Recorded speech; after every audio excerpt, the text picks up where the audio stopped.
सावधान, बहू बेटा लेकर भाग जाएगी।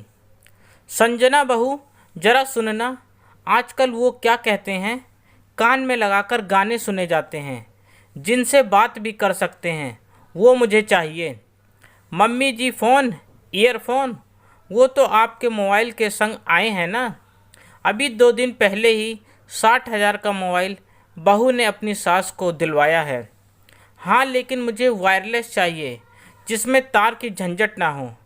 देखो ना, ये सब तार एक दूसरे में उलझ जाते हैं, बड़ा डंटा लगता है मुझे तो।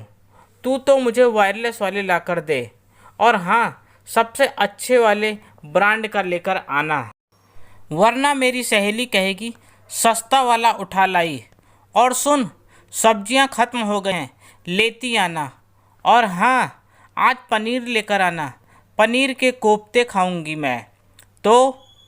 जी मम्मी जी, मैं आज ही ऑफिस से लौटते समय लेती आऊँगी, बुझे मन से संजना ने अपनी सास मोहिनी को बोला और अपना लैपटॉप बैग उठाकर ऑफिस के लिए निकल गई। ये आज का नहीं है, 6 महीने हो गए संजना को शादी कर आए इस घर में, और सासू माँ रोज़ कोई ना कोई नई डिमांड लेकर बैठ जाती हैं। संजना के माता पिता नहीं हैं, वह अपनी सास ससुर में अपने माता पिता ढूंढती है, इसलिए अपनी सास की हर बात बिना किसी ना नुकुर के मान लेती है। मगर धीरे धीरे पानी सर के ऊपर जाने लगा। पास में ही चाय पीते सुरेश जी बोले, मोहिनी, तुम्हें नहीं लगता आजकल दिन बर दिन तुम्हारी डिमांड बढ़ती चली जा रही है? साथ में तुम बहू को इंसान नहीं मशीन समझती हो। अरे तुम अपनी अमीर सहेलियों की बराबरी करने के चक्कर में रोज़ बहू से कुछ ना कुछ महंगे महंगे सामान की मांग करती हो। और ये सुपरमार्केट ग्रोसरी का सामान तो पहले मैं भी लेकर आता था, तुम भी कभी बाजार लाती थी, ऑनलाइन मंगा लेते थे, मगर अब हर चीज़ बहू के मत्थे क्यों मढ़ दी ये तुमने? क्यों जी, ऐसा भी कौन सा पाप कर दिया मैंने जो इतना भाषण सुना रहे हो? घर में कमाऊ बहू है तो बोल दिया, आखिर अपनी तनख्वाह का वो करेगी क्या? और फिर ये घर भी तो उसी का है, सामान भी उसी का, आज नहीं तो कल तो खरीदना ही था। धीरे धीरे कर खरीदवा रही हूँ। देखो जी, अगर बहू पर भी अभी से लगाम नहीं कसी गई तो कल को सारा पैसा उठाकर अपनी माँ को पकड़ा देगी, इसलिए धीरे धीरे खर्चा करवाती रहती हूँ। चश्मा नाक से आंखों पर चढ़ाते हुए मोहिनी जी बोली, भाग्यवान जो तुम हर दूसरे दिन बहू से कुछ ना कुछ सामान मांगती रहती हो, मुझे ठीक नहीं लगता।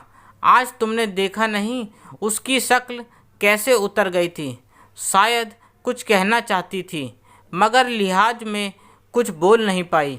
अगर ऐसा ही चलता रहा, एक दिन तुम्हें ऐसा जवाब मिलेगा कि शायद तुम बर्दाश्त नहीं कर पाओगी। ए जी, सीधे सीधे बोलिए, यूँ पहेलियाँ ना बुझाइए। वैसे भी आपकी बनाई बातों की जलेबियाँ मुझे पसंद नहीं हैं। सबसे पहले तो जितने हक में तुम बहू से चीज़ें मांगती हो, तुम्हारा कोई हक नहीं। हाँ, अगर कुछ मांगना ही है तो अपने बेटे से मांगो। ये हर बात पर बहू को परेशान क्यों करती हो? जब बेटा मेरा है तो बहू भी मेरी है, और फिर इतनी मोटी तनख्वाह कमाती है, क्या उसका थोड़ा सा अंश मेरे काम नहीं आ सकता? और फिर मैंने भी विवेक को बिना दहेज की नौकरी करने वाली लड़की से शादी करने की इजाज़त दी थी, वरना मेरे विवेक के लिए तो लड़कियों की लाइन लगी थी मोटे दहेज के साथ। अगर वो सारा दहेज एक साथ मिल जाता तो आज मैं बहू को यूँ परेशान ना करती, समझे? जो काम शादी के समय उसके माता पिता ना कर सके, अब बहू का फ़र्ज बनता है। और मैंने बेटे को 9 महीने पेट में रखा, पाला पोसा, रात रात जागकर इतना बड़ा किया, अपनी नींदें गंवाकर उसको पढ़ाया लिखाया। कोटा में रहा था तब भी महीने के 15 दिन उसके पास जाती थी। घर में लड्डू मठरी पपड़ी बनाकर ले जाती थी।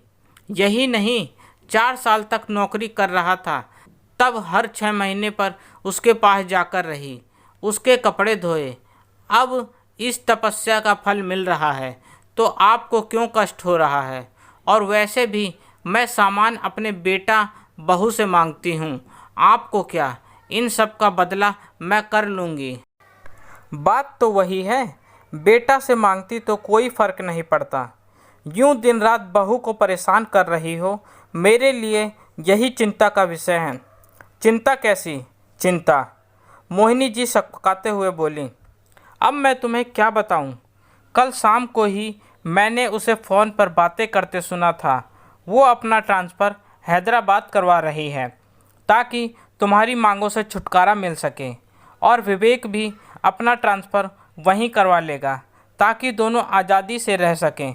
फिर तुम रहती रहना अपने इन महंगे mobile, TV, fridge, washing machine, chimney, vacuum cleaner के साथ। और हाँ, कह रही थी नौकरी के साथ साथ घर की जिम्मेदारियां भी उठाना मुश्किल हो गया है।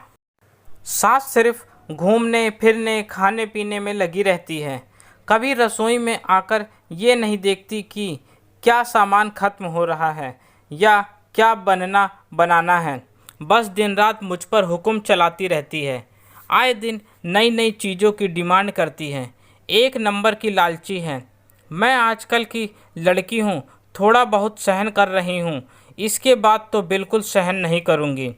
मैंने तुम्हें सच्चाई बता दी, अभी भी समय है। अगर कुछ सुधार करना है तो कर लो, वरना बहू तो जाएगी, बेटा भी साथ ले जाएगी। सुरेश जी ने अखबार में मुंह छुपाते हुए कहा। उनकी बात सुन मोहिनी जी जैसे तिलमिला गई थीं। बात 100% सही थी। 6 महीने से उन्होंने अपनी बहू के नाक में दम कर दिया था, क्योंकि वो उनकी पसंद की नहीं थी, दान दहेज नहीं लाई थी, इसलिए इस तरीके से वो उससे बदला ले रही थी। ऑफिस जाने से पहले, ऑफिस से आने के बाद, घर के सारे काम करवाकर, हर बार बेवजह सामान खरीदने की बात कर। और तो और, संजना के पास कोई अच्छा सामान दिख जाए तुरंत उससे बोल खरीदने का, बोल कर, जैसे कि उससे पास कोई घड़ी, चप्पल, यहाँ तक कि प्लाजो, लेंगी, कुर्ता या फिर ऑनलाइन पिज़्ज़ा बर्गर मंगवाना हो, सब कुछ उसी से करवाती ताकि उसकी तनख्वाह ख़त्म हो जाए और वे उसके पैसों पर मज़े कर सकें। बहुत देर तक सोच विचार करने के बाद मोहिनी जी को अपनी गलतियों का एहसास हो गया। दूसरा, उन्हें डर भी लग रहा था कि कहीं उनकी बेवकूफ़ियों से बहू बेटा दूर चले गए तो उनका बुढ़ापे में क्या होगा। यही सोच वे संजना को फ़ोन लगाती हैं। बहू, मैंने तुमसे सुबह कहा था ना ईयरफोन का, अब उनकी कोई ज़रूरत नहीं है, इतने महंगे आते हैं, कहीं गिर गया तो नुकसान हो जाएगा। लेकिन मम्मी जी, वो वायर वाले उलझ जाते हैं ना। अरे कुछ नहीं होता, पहले सब उलझा हुआ था, अभी थोड़ी देर पहले ही सब सुलझ गया।